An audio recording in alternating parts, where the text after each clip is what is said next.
Hello everyone welcome to social story. ഇന്നത്തെ ക്ലാസ്സിൽ നമ്മൾ മോഡേൺ വെസ്റ്റേൺ പൊളിറ്റിക്കൽ തോട്ടിലെ അടുത്ത ഒരു വീഡിയോയിലേക്ക് പോവുകയാണ്. ഈ ഒരു സീരീസ് ഓഫ് വീഡിയോസിൽ വെസ്റ്റേൺ പൊളിറ്റിക്കൽ തോട്ടിലെ പ്രധാനപ്പെട്ട തിങ്കേഴ്സിനെ എല്ലാം നമ്മൾ കവർ ചെയ്യുന്നതായിരിക്കും. ഓരോ തിങ്കേഴ്സിനായിട്ട് എടുത്തിട്ട് അവരുടെ ഡീറ്റെയിൽ ആയിട്ടുള്ള ഒരു ഓവർവ്യൂ, അവരുടെ major political ideas and concepts, major works, അതുപോലെ തന്നെ previous questions UGC net HSST political science പോലുള്ള എക്സാംസിന് ചോദിച്ചിട്ടുള്ള പ്രീവിയസ് ക്വസ്റ്റ്യൻസ്, ഇത്രയും കാര്യങ്ങൾ ഓരോ തിങ്കറിന്റെ ആയിട്ട് നമ്മൾ ഡിസ്കസ് ചെയ്ത് പോകുന്നതായിരിക്കും. അപ്പൊ എന്തായാലും ഈ ഒരു സീരീസ് ഓഫ് വീഡിയോസ് കിട്ടാൻ വേണ്ടിയിട്ട് നിങ്ങൾ ചാനൽ സബ്സ്ക്രൈബ് ചെയ്യുക. നമുക്ക് നേരെ വീഡിയോയിലേക്ക് പോകാം. ഓക്കെ, മോഡേൺ വെസ്റ്റേൺ പൊളിറ്റിക്കൽ തോട്ടിന്റെ HSST സിലബസ് നമ്മൾ കഴിഞ്ഞ ദിവസം ഡിസ്കസ് ചെയ്തതാണ്. എന്നാലും ആ ഒരു സിലബസിലെ ഈ ഒരു പാർട്ട് ഒന്ന് ശ്രദ്ധിക്കുക. മൊഡ്യൂൾ 3യിലാണ് മോഡേൺ വെസ്റ്റേൺ പൊളിറ്റിക്കൽ തോട്ട് വരുന്നത്. അതിനെ 5 ഭാഗങ്ങളായിട്ട് തരംതിരിച്ചിട്ടുണ്ട്. ഒന്നാമത്തെ ഭാഗം സോഷ്യൽ കോൺട്രാക്ച്വലിസ്റ്റ് തിങ്കേഴ്സ് ആണ്. ഇതിനകത്ത് ഹോബ്സ്, ലോക്ക്, റൂസോ 3 പേര് വരുന്നുണ്ട്. ദെൻ യൂട്ടിലിറ്റേറിയനിസത്തിൽ ജെറമി ബെൻതവും അതുപോലെ തന്നെ JS മിൽ, 2 പ്രധാനപ്പെട്ട തിങ്കേഴ്സ്. ദെൻ ഐഡിയലിസ്റ്റ് തിങ്കേഴ്സിൽ ഹെഗലും TH ഗ്രീനും. സോഷ്യലിസ്റ്റ് തിങ്കേഴ്സിൽ Karl Marx, Lenin, Antonio Gramsci. And ലിബറലിസത്തിൽ ഹറോൾഡ് ലാസ്കിയും അതുപോലെ തന്നെ ജോൺ റോൾസ്. ഇത്രയും തിങ്കേഴ്സ് ആയിരിക്കും HSST പൊളിറ്റിക്കൽ സയൻസിന് വരുന്നത്. എന്തായാലും നമ്മൾ ചെയ്യുന്ന സീരീസിൽ ഇതല്ലാതുള്ള മറ്റ് തിങ്കേഴ്സും കൂടെ വരും. കാരണം UGC നെറ്റ് പൊളിറ്റിക്കൽ സയൻസ് അതുപോലുള്ള മറ്റ് എക്സാംസിനും വേണ്ടിയിട്ട് കൂടിയായിരിക്കും നമ്മൾ ഈ ഒരു സീരീസ് ഓഫ് വീഡിയോസ് ചെയ്യുന്നത്. അത് മാത്രമല്ല, ഇപ്പം HSST പൊളിറ്റിക്കൽ സയൻസിന്റെ ക്വസ്റ്റ്യൻസ് എടുത്ത് നോക്കി നിങ്ങൾക്ക് കാണാം, ഇവരുമായിട്ട് ബന്ധപ്പെട്ടിട്ടുള്ള അല്ലെങ്കിൽ റിലേറ്റ് ചെയ്തിട്ടുള്ള തിങ്കേഴ്സുമായിട്ട് അങ്ങനെയുള്ള ക്വസ്റ്റ്യൻസും കൂടെ ചോദിച്ചിട്ടുണ്ട്. അപ്പൊ നമ്മൾ അതും കൂടെ നോക്കി വെക്കേണ്ടതായിട്ടുണ്ട് എന്തായാലും. ഇപ്പൊ സോഷ്യൽ കോൺട്രാക്റ്റിലെ തിങ്കേഴ്സിൽ ആദ്യത്തെ തിങ്കർ തോമസ് ഹോബ്സ് ആണ്. ഹോബ്സിന്റെ പൊളിറ്റിക്കൽ തിങ്കിങ് എന്താണെന്ന് നമുക്ക് നോക്കാം, മേജർ കോൺസെപ്റ്റ്സ് എന്താണെന്ന് നോക്കാം. അതിന്റെ കൂടെ തന്നെ ഹോബ്സിന്റെ മേജർ വർക്ക്സ്, റിലേറ്റഡ് ആയിട്ടുള്ള ക്വസ്റ്റ്യൻസ്, ഇത്രയും കാര്യങ്ങൾ നമ്മൾ ഇന്ന് ഡിസ്കസ് ചെയ്യുന്നതായിരിക്കും. ഓക്കെ,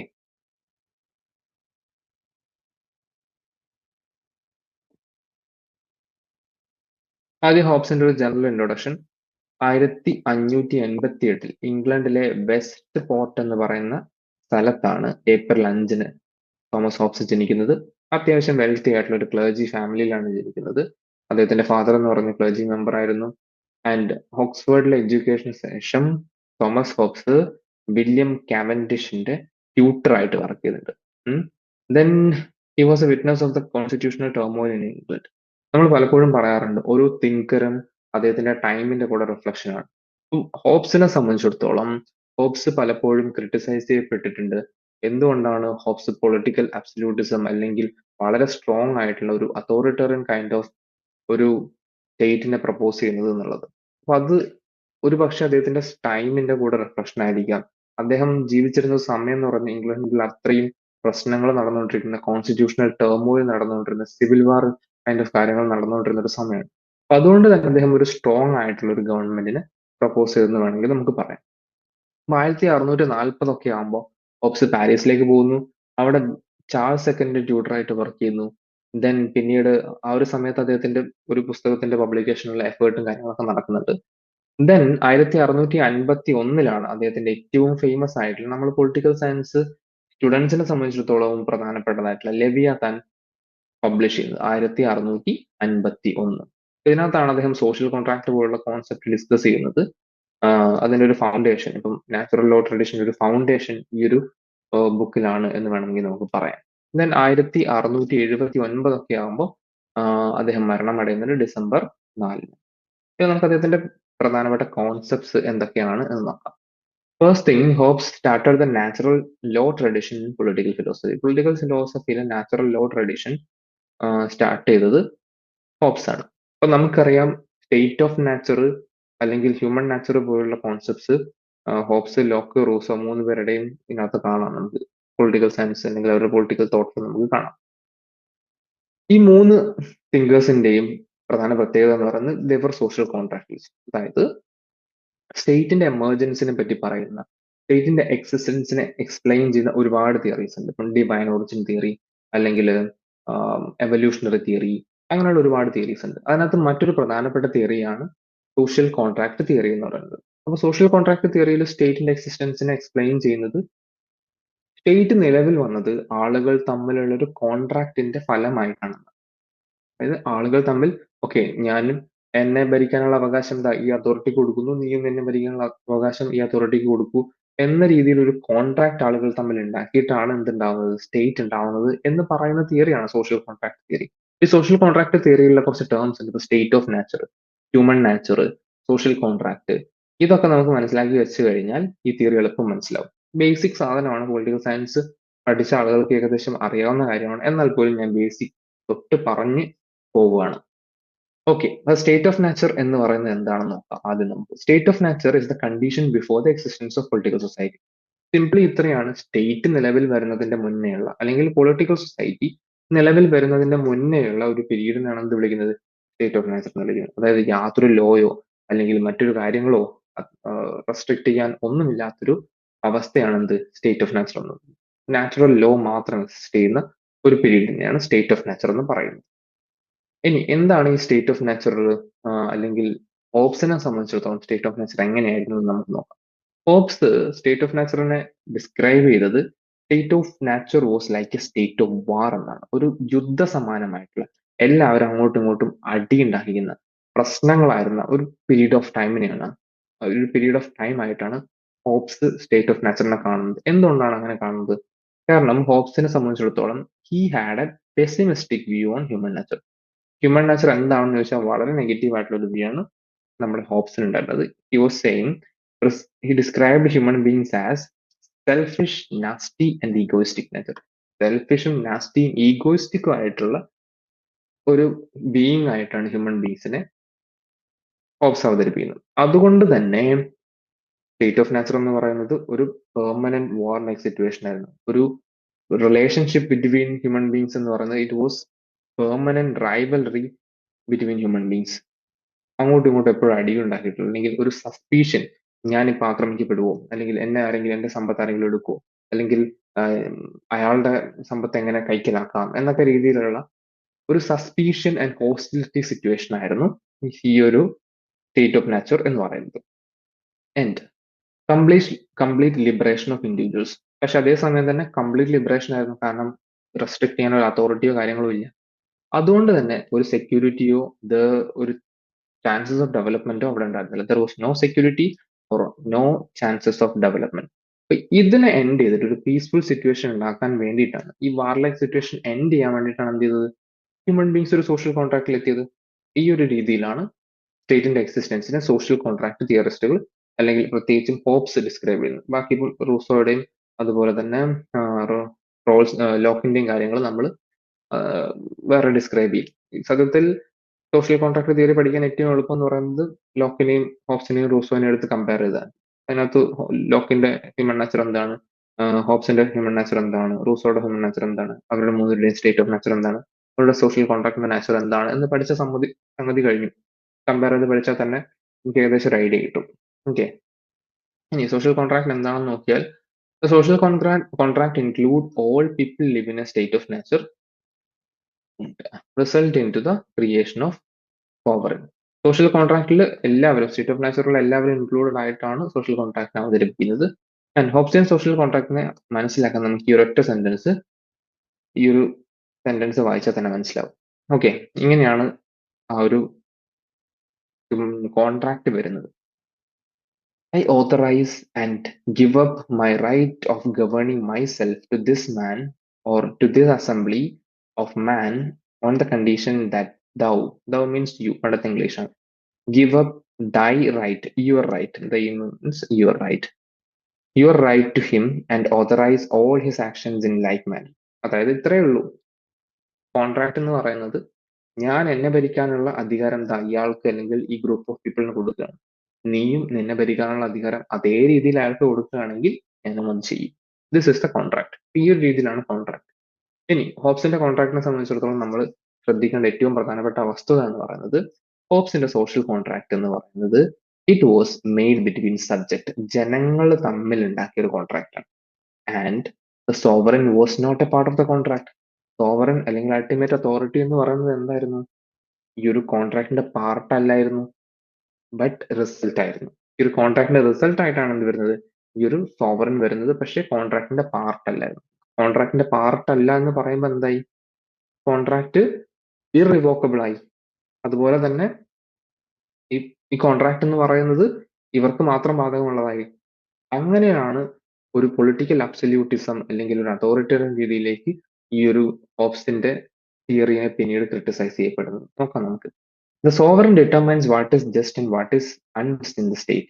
സോവറിനാണ് തീരുമാനിക്കുന്നത് എന്താണ് ജസ്റ്റ് അല്ലെങ്കിൽ നീതി അനീതി എന്നൊക്കെ പറയുന്നത് സോവറിനാണ് തീരുമാനിക്കുന്നത്. സോവറിന്റെ ബില്ലാണ് റൈറ്റ്സ് അല്ലെങ്കിൽ ലോസ് എന്ന് പറയുന്നത്. ഇൻഡിവിജ്വലിന് ഇൻഡിവിജ്വലിന്റെ റൈറ്റ്സിനോ മറ്റു കാര്യങ്ങൾക്കോ ഒന്നും ഒരു ഇമ്പോർട്ടൻസ് ഇല്ല. സോവറിന്റെ ബില്ലിനാണ് മാക്സിമം ഇമ്പോർട്ടൻസ് കൊടുക്കുന്നത്.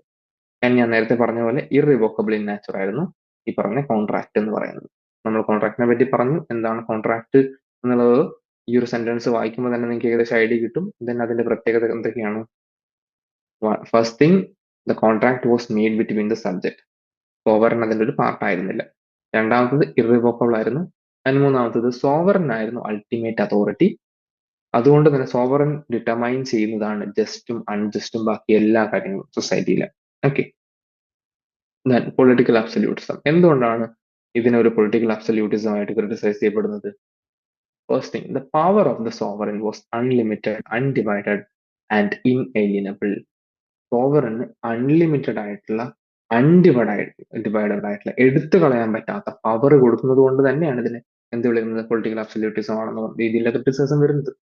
അത്തരത്തിൽ അൺലിമിറ്റഡ് ആയിട്ടുള്ള പവേഴ്സ് സോവറിനുള്ളത് കൊണ്ട് തന്നെ ഇത് പിന്നീട് പലപ്പോഴും പല അതോറിറ്റേറിയൻ സ്റ്റേറ്റിന്റെയും അതോറിറ്റേറിയൻ റെജീംസിന്റെയും ബാക്കിംഗ് ആയിട്ട് അവർ യൂസ് ചെയ്തു എന്ന് പറയും. Then sovereign was the sole source of interpretation of the laws. എല്ലാ ലോസും എല്ലാ കാര്യങ്ങളും ഇന്റർപ്രറ്റ് ചെയ്യുന്നത് അതിന്റെ മീനിങ്ങും ഒക്കെ സോവറിൽ നിന്നാണ് ഡിറൈവ് ചെയ്ത് വരുന്നത്. No one can complain against the wrong doings of the sovereign. Sovereign can do no wrongs എന്ന് പറയുന്നത്. സോവറിൻ എന്ന് പറയുന്നത് ഒരു തരത്തിലും ക്രിട്ടിസൈസ് ചെയ്യപ്പെടുന്നതോ അല്ലെങ്കിൽ എന്തെങ്കിലും റോങ് ചെയ്തു കഴിഞ്ഞാൽ അതിനെതിരെ കംപ്ലൈന്റ് ചെയ്യാൻ പറ്റാവുന്നതോ ആയിട്ടുള്ള ഒരു അതോറിറ്റി അല്ല, ultimate അതോറിറ്റിയാണ്. Then sovereign was the ultimate source of the administrative, legislative and judicial authority. Administrative, legislative, judicial authorityയിലും എല്ലാത്തിലും മേലെ നിൽക്കുന്നത് sovereign ആണ്. And Hobbes granted unlimited powers to the sovereign. That's why he was severely criticized. ഇത്തരത്തിൽ unlimited powers കൊടുത്തത് കൊണ്ട് തന്നെയാണ് അദ്ദേഹത്തിന്റെ theories criticise ചെയ്യപ്പെട്ടത്. ഓക്കെ, ഇനി നമുക്ക് അദ്ദേഹത്തിന്റെ മേജർ വർക്ക്സ് ഏതൊക്കെയാണെന്ന് നോക്കാം. First one, the elements of law, the natural and politic. 1640 publish ചെയ്തതാണ്. അദ്ദേഹം നമ്മൾ നേരത്തെ പറഞ്ഞ പോലെ പാരീസിൽ പോയി ആ ഒരു സമയത്തൊക്കെ പബ്ലിഷ് ചെയ്ത ഒരു വർക്കാണ്. ഇതിൽ പ്രധാനമായിട്ടും ഹ്യൂമൻ നാച്ചറിനെയും പൊളിറ്റിക്കൽ ഒബ്ലിഗേഷനും ഒക്കെയാണ് പറ്റി പറയുന്നത്. രണ്ടാമത്തെ വർക്ക് 1642 പബ്ലിഷ് ചെയ്തിട്ടുള്ള ഡി സിബെ അല്ലെങ്കിൽ ഓൺ സിറ്റിസൺ എന്ന് പറയുന്നതാണ്. ഇതിൽ സ്റ്റേറ്റ്, സോവറിനിറ്റി, സിവിൽ ഒബ്ലിഗേഷൻ ഉള്ള കാര്യങ്ങളാണ് ഡിസ്കസ് ചെയ്യുന്നത്. ഇനി മൂന്നാമത്തത് ലെവിയാത്താനാണ്. Most important work 1651. ഈ എന്തായാലും നോട്ട് ചെയ്ത് വെക്കുക, പലപ്പോഴും എക്സാമിന് ചോദിച്ചിട്ടുള്ള ഒരു കാര്യമാണ്. അപ്പൊ ഇതിനകത്താണ് നമ്മൾ പറഞ്ഞ social contract, state of nature പോലുള്ള കാര്യങ്ങൾ ഡിസ്കസ് ചെയ്യുന്നത്. അപ്പം നമ്മൾ നേരത്തെ പറഞ്ഞ പോലെ തന്നെ ഈ ഒരു അബ്സല്യൂട്ട് സോവറിനിറ്റിയുടെ കാര്യവും ഇതിനകത്ത് തന്നെയാണ് വരുന്നത്. Then De Corpore on the body 1655 publish ചെയ്തിട്ടുള്ള പുസ്തകമാണ്. Materialism, logic, scientific method. ഈ സമയത്ത് അദ്ദേഹത്തിന്റെ കാലഘട്ടത്തിൽ ഉണ്ടായിരുന്ന സയന്റിഫിക് ഡെവലപ്മെന്റ്സ്, അതുപോലെ തന്നെ പ്രത്യേകിച്ച് ഗലീലിയോ അങ്ങനെയുള്ള ശാസ്ത്രജ്ഞന്മാരുടെ ഡെവലപ്മെന്റ്സ് അദ്ദേഹത്തെ വളരെയധികം ഇൻഫ്ലുവൻസ് ചെയ്തിട്ടുള്ള ഒരു കാര്യം കൂടിയായിരുന്നു. Then De Homine on man 1658 publish ചെയ്ത് കുറച്ചുകൂടെ psychology and human perception relate ചെയ്തിട്ടുള്ള വർക്ക്സ് ആണ്. Then Behemoth or the Long Parliament 1668 എഴുതപ്പെട്ടുള്ളതാണെങ്കിലും പിന്നീട് 1681 അദ്ദേഹത്തിന്റെ മരണശേഷമാണ് ഈ ഒരു വർക്ക് പബ്ലിഷ് ചെയ്തത്. ഇംഗ്ലീഷ് സിവിൽ വാറും അതിന്റെ കോസസും ആ ഒരു പൊളിറ്റിക്കൽ ഡിസോർഡറിന്റെ കോസസും കാര്യങ്ങളൊക്കെ ഡിസ്കസ് ചെയ്യുന്നൊരു വർക്കാണ് ഇത് എന്ന് പറയുന്നത്. ഇത്രയാണ് ഹോബ്സിനെ പറ്റി നമ്മളൊരു ബ്രീഫ് ആയിട്ട് പറയാനുള്ളത്. ഒരുപാട് കാര്യങ്ങൾ നമുക്ക് പറയാം, പക്ഷെ വീഡിയോ ഭയങ്കര ലെങ്ത് ആയിപ്പോകും. അതുകൊണ്ട് തന്നെ പ്രധാനപ്പെട്ട കാര്യങ്ങൾ മാത്രമാണ് ഇൻക്ലൂഡ് ചെയ്തിട്ടുള്ളത്. ഇനി നമുക്ക് നോക്കേണ്ടത് പ്രീവിയസ് ക്വസ്റ്റ്യൻസ് അല്ലെങ്കിൽ ഏത് രീതിയിലാണ് ഈ ഒരു ഭാഗത്ത് നിന്ന് ക്വസ്റ്റ്യൻസ് വരുന്നതെന്നാണ്. തീർച്ചയായിട്ടും അതൊരു ഇമ്പോർട്ടന്റ് പാർട്ട് തന്നെയാണ്. HSST 2023 ചോദിച്ച ഒരു ചോദ്യമാണ്. ഇവിടെ നമുക്ക് നോക്കാം. Which of the following statement is or R correct about the theory of social contract of Thomas hobs? അപ്പം നമുക്ക് 3 സ്റ്റേറ്റ്മെന്റ് തന്നിട്ടുണ്ട്. അതിനകത്ത് ഏത് സ്റ്റേറ്റ്മെന്റ് ആണ് കറക്റ്റ് എന്നാണ് ചോദിച്ചത്. അപ്പോൾ ക്വസ്റ്റ്യൻ നന്നായിട്ട് വായിക്കുക. ചിലപ്പോൾ കറക്റ്റ് സ്റ്റേറ്റ്മെന്റ് ആയിരിക്കും ചോദിക്കുക, ചിലപ്പോൾ റോങ് സ്റ്റേറ്റ്മെന്റ് ഏതാണ് എന്നുള്ളതായിരിക്കും നമുക്ക് പിക്ക് ചെയ്യേണ്ടത്. കൃത്യമായിട്ട് വായിച്ചിട്ട് മാത്രം ആൻസർ ചെയ്യാം. 3 സ്റ്റേറ്റ്മെന്റ് നമുക്ക് ഇവിടെ തന്നിട്ടുണ്ട്. First statement, sovereign is not a party to the contract. Second statement, the creation of the sovereign led to a civilized political society. Third statement, the contract once entered cannot be revoked. ഇതിനകത്ത് ഏതൊക്കെ statement ആണ് correct എന്നുള്ളതാണ് നമ്മൾ നോക്കേണ്ടത്. നോക്കിക്കഴിഞ്ഞാൽ ആദ്യത്തെ statement നോക്കൂ, sovereign is not a party to the contract. ശരിയല്ലേ? സോ നമ്മളിപ്പോ പഠിച്ചു കഴിഞ്ഞുള്ളൂ. സോവറിൻ എന്ന് പറയുന്നത് സോഷ്യൽ കോൺട്രാക്ടിന്റെ പാർട്ടി അല്ല, പക്ഷെ റിസൾട്ട് ആണ്. സബ്ജക്ട്സ് തമ്മിലാണ് ഹോബ്സിനെ സംബന്ധിച്ചിടത്തോളം സോഷ്യൽ കോൺട്രാക്ട് ഉണ്ടാവുന്നത്. അതുകൊണ്ട് തന്നെ ഈ സ്റ്റേറ്റ്മെന്റ് ശരിയാണ്. Sovereign is not a party to the contract. Second statement നോക്കൂ, the creation of the sovereign led to a civilised political society. ഈ പറഞ്ഞ സോഷ്യൽ കോൺട്രാക്ടിന്റെ ഉദ്ദേശം എന്ന് പറയുന്നത് തന്നെ എന്തായിരുന്നു? ഒരു പൊളിറ്റിക്കൽ സൊസൈറ്റി ക്രിയേറ്റ് ചെയ്യുക. അപ്പോൾ സോവറിൻ എന്ന് പറയുന്നത്, സോവറിന്റെ ക്രിയേഷൻ എന്തിന് ലീഡ് ചെയ്തിട്ടുണ്ട്? ഒരു സിവിലൈസ്ഡ് പൊളിറ്റിക്കൽ സൊസൈറ്റിയുടെ ക്രിയേഷന് ലീഡ് ചെയ്തിട്ടുണ്ട്. അപ്പൊ അത് ശരിയാണ്. ഇനി മൂന്നാമത്തെ statement, the contract once entered cannot be revoked. Very evident ആണല്ലേ, നമ്മൾ ഇപ്പൊ പറഞ്ഞു വെച്ചേ ഉള്ളൂ. സോഷ്യൽ കോൺട്രാക്ട് എന്ന് പറയുന്നത് ഹോബ്സിനെ സംബന്ധിച്ചിടത്തോളം ഇറിവോക്കബിൾ ആണ്, റിവോക്ക് ചെയ്യാൻ പറ്റാത്തതാണ്. അതുകൊണ്ട് തന്നെ 3 സ്റ്റേറ്റ്മെന്റും ശരിയാണ്. 3 സ്റ്റേറ്റ്മെന്റും ശരിയായ ഓപ്ഷൻ ഏതാണ്? Option D. All 1, 2 and 3 are correct. നമ്മൾ ഓപ്ഷൻ ഡി ആണ് നമ്മുടെ ആൻസർ. കഴിഞ്ഞ HSST 2023 HSSTക്ക് ചോദിച്ച ചോദ്യമാണ്. അപ്പൊ നമുക്ക് കോൺസെപ്റ്റിൽ കൃത്യമായിട്ടുള്ള ക്ലാരിറ്റി ഉണ്ടെങ്കിൽ എത്ര എളുപ്പം ആൻസർ ചെയ്യാൻ പറ്റാവുന്ന ക്വസ്റ്റ്യൻ ആണ്. Then, അടുത്ത question. Which of the following statement is or are correct about Hobbes' social contract? ഹോബ്സിന്റെ സോഷ്യൽ കോൺട്രാക്റ്റുമായിട്ട് ബന്ധപ്പെട്ടുള്ള 3 സ്റ്റേറ്റ്മെന്റ് തന്നിട്ടുണ്ട്. അതും ഇതേപോലെ തന്നെ കറക്റ്റ് വൺ ചൂസ് ചെയ്യാനാണ് തന്നിട്ടുള്ളത്. First one, the contract is made among individuals. ശരിയല്ല, കോൺട്രാക്ട് സബ്ജക്ട്സ് അല്ലെങ്കിൽ ഇൻഡിവിജ്വൽസ് ആണ് മെയ്ഡ് ചെയ്തിട്ടുള്ളത്. Then the sovereign is a party to the contract. Sovereign എന്ന് പറയുന്നത് പാർട്ടിയാണോ? സോവറിൻ എന്ന് പറയുന്നത് കോൺട്രാക്ടിന്റെ പാർട്ടിയാണോ? ഒരിക്കലും അല്ല അല്ലെ. സോവറിൻ എന്ന് പറയുന്നത് ഇതിന്റെ റിസൾട്ട് ആണ്. ഇത് തെറ്റാണ്. Then aim of the contract is self preservation. Social contract, ഹോബ്സിന്റെ സോഷ്യൽ കോൺട്രാക്ടിനെ പറ്റി പറയുമ്പോൾ അതിനകത്ത് ഇൻഡിവിജ്വൽ റൈറ്റ്സിന് കാര്യമായിട്ടുള്ള റെക്കഗ്നീഷൻ ഒന്നുമില്ല. പക്ഷേ സെൽഫ് പ്രിസർവേഷനുള്ള, സെൽഫ് ആയിട്ടുള്ള സ്വന്തം സെൽഫിനെ സംരക്ഷിക്കാനുള്ള ഒരു അധികാരം ബേസിക് ആയിട്ട് കൊടുക്കുന്നുണ്ട്. അതാണ് സെൽഫ് പ്രിസർവേഷൻ റൈറ്റ് എന്ന് പറയുന്നത്. അപ്പൊ ഈ കോൺട്രാക്ടിനെ സംബന്ധിച്ചിടത്തോളം aim of the contract self preservation എന്ന് പറയുന്നത് നമുക്ക് ശരിയായിട്ട് എടുക്കാം. അപ്പൊ നമ്മുടെ ആൻസർ ഏതാണ് വരിക? 1ഉം 2ഉം ശരി, 1ഉം 3ഉം ശരി, 2 തെറ്റ്. അപ്പം ആൻസർ വരുന്നത് 1, 3, ഓപ്ഷൻ ബി ആണ് ശരി. Okay. Then next question. Which of the following statement is or are correct about the rights in Hobbes theory? അപ്പോൾ ഹോബ്സിന്റെ റൈറ്റ്സുമായിട്ട് ബന്ധപ്പെട്ടുള്ള 3 സ്റ്റേറ്റ്മെന്റ് ആണ് കൊടുത്തിട്ടുള്ളത്. First one, individuals surrender all their rights after the contract. Yes, ശരിയാണ്. കാരണം individual റൈറ്റ്സിന് വലിയ importance ഒന്നും കൊടുക്കുന്നില്ല. Then right to self preservation cannot be surrendered. Right to self preservation cannot be surrendered. അപ്പോൾ self preservation cannot be surrendered എന്ന് പറയുന്നത് ശരിയാണ് അല്ലെ. റൈറ്റ്സ് എന്ന് പറയുന്നത് ഇൻഡിവിജ്വൽ റൈറ്റ്സിന് വലിയ ഇമ്പോർട്ടൻസ് കൊടുക്കുന്നില്ലെങ്കിൽ നമ്മൾ തൊട്ട് മുന്നത്തെ ക്വസ്റ്റ്യനിൽ കണ്ടതാണ്, സെൽഫ് പ്രിസർവേഷൻ എന്ന് പറയുന്നതിന് ഇമ്പോർട്ടൻസ് കൊടുക്കുന്നുണ്ട്. Rights exist independent of the sovereign. Rights exist independently of the sovereign. ഇവിടെ ഈ ഇൻഡിപെൻഡന്റ്ലി എന്ന് പറയുന്ന വേർഡ് വളരെ ഇമ്പോർട്ടന്റ് ആണ്. എന്താണ് ഇൻഡിപെൻഡന്റ്ലി ഓഫ് ദ സോവറിൻ എന്ന് പറയുന്നത്? റൈറ്റ് എന്ന് പറയുന്നത്, അതായത് അവകാശങ്ങൾ എന്ന് പറയുന്നത് സോവറിൽ നിന്നും വ്യത്യസ്തമാണ്, അല്ലെങ്കിൽ സോവറിൽ നിന്നും ഇൻഡിപെൻഡന്റ് ആയിട്ടുള്ളതാണെന്നാണ് പറയുന്നത്. അങ്ങനെയാണോ? ഒരിക്കലും അല്ല. കാരണം സോവറിന് അൾട്ടിമേറ്റ് അതോറിറ്റി കൊടുക്കുന്നുണ്ട്. സോവറിന്റെ വില്ലാണ് ലോസ് എന്ന് പറയുന്നത്. അതുകൊണ്ട് തന്നെ റൈറ്റ്സ് എന്ന് പറയുന്നതും സോവറിനെ റിലേറ്റ് ചെയ്തിട്ടുള്ളതാണ് അല്ലെ. ഒരിക്കലും ഈ സ്റ്റേറ്റ്മെന്റ് ശരിയാവില്ല. Rights are related to sovereign ആണ്. സോവറിനാണ് എന്താണ് നീതി അനീതി റൈറ്റ്സ് ഒക്കെ തീരുമാനിക്കുന്നത് സോവറിൻ. അതുകൊണ്ട് ഈ സ്റ്റേറ്റ്മെന്റ് തെറ്റാണ്. So answer is 1 and 2. മൂന്നാമത്തെ question, which of the following statement is are correct about Leviathan. ഇപ്പൊ നമ്മൾ ലെവിയാത്തിനെ പറ്റി പറഞ്ഞു. 3 സ്റ്റേറ്റ്മെന്റ് ഇവിടെ നമുക്ക് തന്നിട്ടുണ്ട്. It symbolises the absolute sovereign. Second statement, it represents the artificial nature of the state. And third statement it supports the right to revolt against the sovereign. 3 statement നമ്മൾ തന്നിട്ടുണ്ട്. അതിലെ ഓരോ വേർഡ്സും കൃത്യമായിട്ട് നോക്കി വായിച്ച് മനസ്സിലാക്കുക. എന്നിട്ട് ഇതിന്റെ ആൻസറും നിങ്ങൾ എന്ത് ചെയ്യുക, കമന്റ് ചെയ്യുക. Okay, option A only 1, option B 1 and 2, option 3 2 and 3, option D 1 2 3. 3 options ആണ് നമുക്ക് തന്നിട്ടുള്ളത്. നമ്മളിപ്പോൾ പഠിച്ചതിന്റെ ബേസ് ചെയ്തിട്ട് കൃത്യമായിട്ടൊന്ന് അനലൈസ് ചെയ്യുക. ബേസിക് ആയിട്ടുള്ള കാര്യമാണ്, സിമ്പിൾ ആയിട്ടുള്ള ചോദ്യമാണ്. ആൻസർ എന്താണെന്നുള്ളത് ഈ വീഡിയോന്റെ താഴെ നിങ്ങൾ കമന്റ് ആയിട്ട് അറിയിക്കുക. നമ്മൾ പറഞ്ഞത് ഈ വീഡിയോയിൽ നമ്മൾ പറഞ്ഞിട്ടുള്ള പ്രധാനപ്പെട്ട കാര്യങ്ങൾ ഒന്ന് ഓടിച്ച് പറയാം. എന്തൊക്കെയാണ്? ഫസ്റ്റ് നമ്മൾ തോമസ് ഹോബ്സിന്റെ ഒരു ജനറൽ ഇൻട്രൊഡക്ഷൻ കൊടുത്തു. അതിനുശേഷം അദ്ദേഹത്തിന്റെ state of nature, human nature, social contract എന്താണ് എന്നുള്ളത് നോക്കി.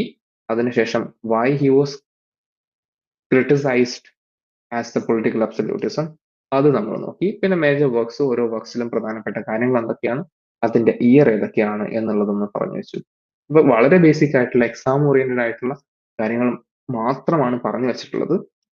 അതിനുശേഷം പ്രീവിയസ് ഇയറിൽ വന്നിട്ടുള്ള ചില ക്വസ്റ്റ്യൻസ്, സ്റ്റേറ്റ്മെന്റ് ബേസ്ഡ് ആയിട്ടുള്ള ക്വസ്റ്റ്യൻ എങ്ങനെയാണ് വരുന്നത് എന്ന് ഏകദേശം നിങ്ങൾക്കൊന്ന് മനസ്സിലായിട്ടുണ്ടാവും എന്ന് കരുതുന്നു. നമ്മൾ ഈ സെഷൻ ഇവിടെ അവസാനിപ്പിക്കുകയാണ്. അടുത്തത് മറ്റൊരു തിങ്കർ, ഇപ്പം അടുത്ത ഏതാണ് പൊളിറ്റിക്കൽ മോഡേൺ വെസ്റ്റേൺ പൊളിറ്റിക്കൽ തോട്ടിൽ വരുന്നതെന്ന് വെച്ചാൽ ആ തിങ്കർ ആയിരിക്കും നമ്മൾ അടുത്ത വീഡിയോ ചെയ്തത്. എന്തായാലും ചാനൽ സബ്സ്ക്രൈബ് ചെയ്യുക, ബെൽ ബട്ടണും ഇനാബിൾ ചെയ്ത് വെക്കുക. നിങ്ങൾക്ക് ഈ ഒരു സീരീസിലെ വീഡിയോസ് എല്ലാം അതുവഴി കിട്ടുന്നതായിരിക്കും. ഓക്കെ.